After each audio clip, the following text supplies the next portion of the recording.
Empire of Iran and 2/3 of the Christian Byzantine Empire.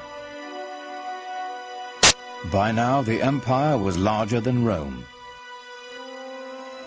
It stretched from Morocco in the west to the Indus River in the east, where the border of India is today.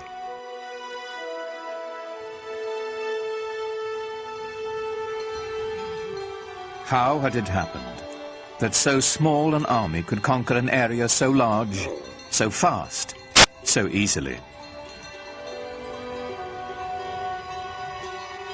Islam's success in expanding into the central Middle East and across North Africa was due in large part because people were fed up with previous regimes. So the idea that Muslims were going across the world saying convert or die is really not accurate, not at all. That it didn't have a heavy hand. They didn't rule with a heavy hand. They allowed the conquered peoples to maintain their administrative structures. They allowed the Christians and the Jews to maintain their religious law and to be governed by them. And so, in many cases, conquered peoples did not feel the presence of the new regime very heavily. Certainly for individuals who felt themselves exploited or downtrodden by an oppressive and even sometimes parasitic priesthood, the idea of Islam being a religion essentially free from clergy must have seemed very attractive. It's the times that creates the movement, and sometimes the men. The Roman Empire had collapsed, the Byzantine Empire wasn't strong enough. There was a need for a new vision, a new way of looking into life. And I think what happened at that time, Muhammad's mission, filled the void that the societies wanted. They really wanted some sort of solidarity in their lives. The lessons of the Quran, so successful for the Muslims in Medina and Mecca, were playing out on a global scale.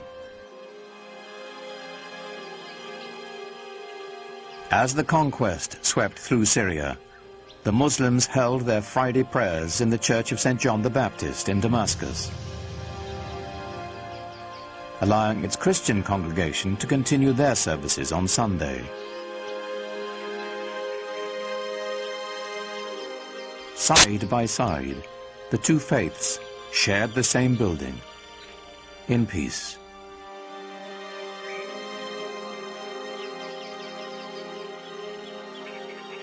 As the Muslim community grew, they bought the old church from the Christian congregation and built a huge mosque on the site.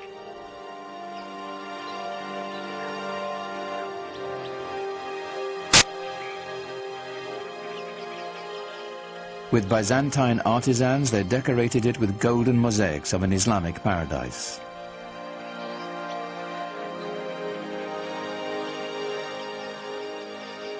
The great mosque of Damascus would become a model for new mosques to come, all across the empire.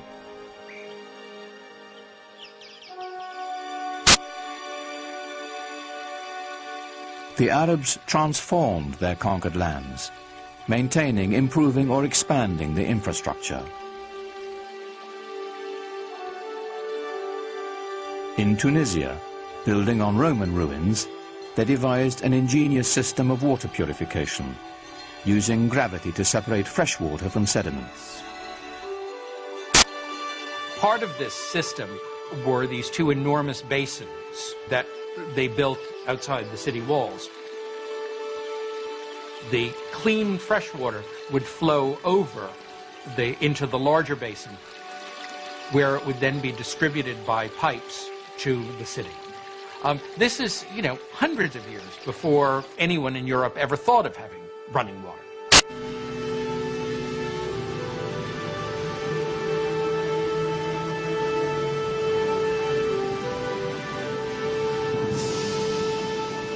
All over you find schemes for bringing water from the mountains where there was more water to the plains where there might be less water.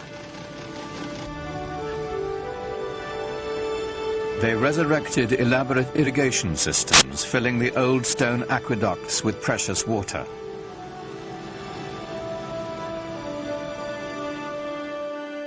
agriculture flourished as life-giving staples like wheat were introduced to the Mediterranean region.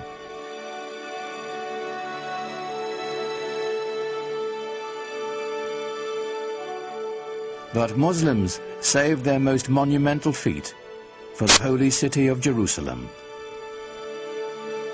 Islam's first great work of art is the Dome of the Rock. It was built in a city that was holy to Christians and Jews, and it's spectacular. Like Mecca and the Kaaba, the significance of this holy site goes back to Abraham, for the rock within is said to be the place he nearly sacrificed his son. It was built to rival the nearby Church of the Holy Sepulchre, where Jesus was said to have been buried. What's extraordinary about the Dome of the Rock is how perfect it is. People revered this site as some place that was holy to Abraham and to Isaac. Imagine, if you will, these new guys coming in and taking over this piece of prime real estate and building a new building for a new religion that sits on top of a mountain and sparkles and glitters in the sunlight for everyone to see. This is not something that a fly-by-night. This is something big and important. Islam has come to stay. In just 100 years, Muhammad's vision had transformed the spiritual and political map of the world, and his followers had established an empire larger than Rome. But Muhammad never lived to see it. In the 11th year of the Islamic calendar, 632 AD, only 2 years after the taking of Mecca, Muhammad died.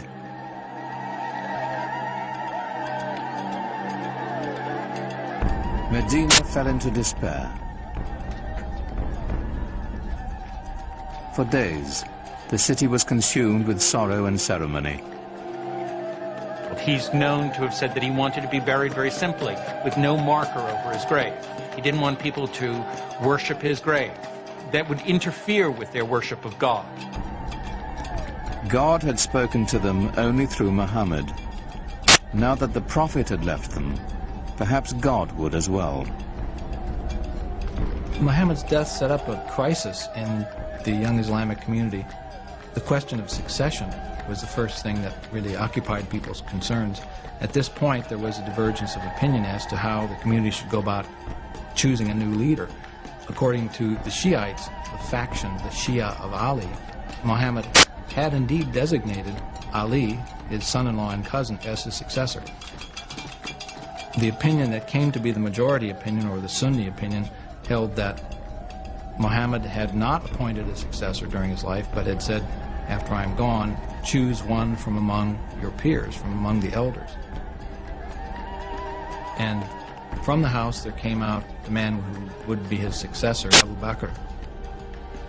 And he addressed the people and said, if you worship Muhammad, know that he is dead. If you worship God, know that he lives forever. Here was the secret to Islam's strength and profound influence. The unifying power of one God, merciful and compassionate, the power of one people, bound by a common faith. Muhammad did not lead the conquest or create the empire to come. The transforming power of his message did. Out of that message would spring a font of knowledge that would transform humanity, as Islam continued to spread its reach far and wide. Awaiting the Muslims would be a new age. They would be destined for enlightenment, for new horizons, and a clash of great powers, the like of which the world had never seen.